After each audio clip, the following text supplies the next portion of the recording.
కానీ డబ్బు పట్ల అవగాహన కూడా ఇవ్వు. ఇప్పుడు దీపావళి రోజు బాంబ్ ఇస్తారు పేల్చడానికి. బాంబ్ ఇస్తున్నారా? బాంబ్ ఎట్లా పేల్చాలో కూడా చెప్తున్నారా?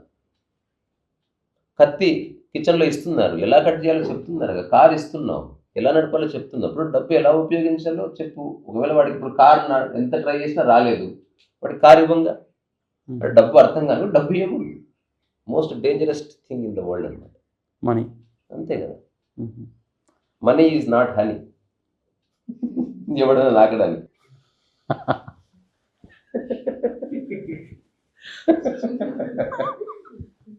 సో అయితే మనీ సంపాదించడం అనేది లిమిటేషన్ లేదు. మనీకి లేదు కాబట్టి స్ట్రగుల్ ఉంది. నేనేమంటా సింపుల్ బైఫర్కేషన్ ఇప్పుడు నేను పాటిస్తున్నది. నిజంగా అర్థమైతే నువ్వు చాలా హాయిగా బతకొచ్చు. ఏది ఏమైనా నీకు కొంత మనీ అవసరం. అది ఫస్ట్ ఫిగర్ అవుట్ చేయి రోజుకింత. నేను చెప్తున్నా నాకు రోజుకి వ్యక్తిగతంగా నా బిడ్డ, మా అమ్మ, నా వైఫ్ తీసేద్దాం. వ్యక్తిగతంగా నాకు 150 నుంచి 200 మస్తు. అంటే నేనే వంట చేసుకుంటా కాబట్టి. బికాజ్ నేను మనీ వేస్ట్ చేయను. ఓకే. పక్కన రెస్టారెంట్ ఉందా నేను పోను. ఎప్పుడన్నా నెలకు 2 నెలలకు సరదా కోసం పోతాం మేము.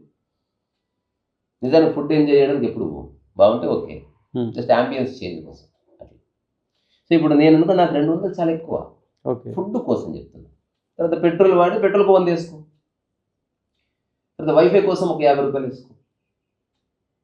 తర్వాత ఫోన్కి ఒక 50 రూపాయలు వేసుకో ఎవ్రీడే. ఓవరాల్ 500 సరిపోతాయి నాకు.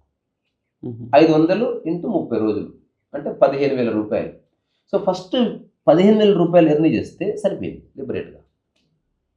ఓకే. నీ అవసరం ఇంకా నీ అవసరం ఇంకా తగ్గించు. చిన్న ఇంట్లో ఉండు. ఇల్లు పెద్దది ఉండకూడదు, మనసు పెద్దది ఉండాలి. ఓకే. చాలామంది పెద్ద పెద్ద ఇల్లు ఉంది, కుర్చా మనసులు ఉంది. కొందరికి అసలు ఇల్లే లేదు. ఎంత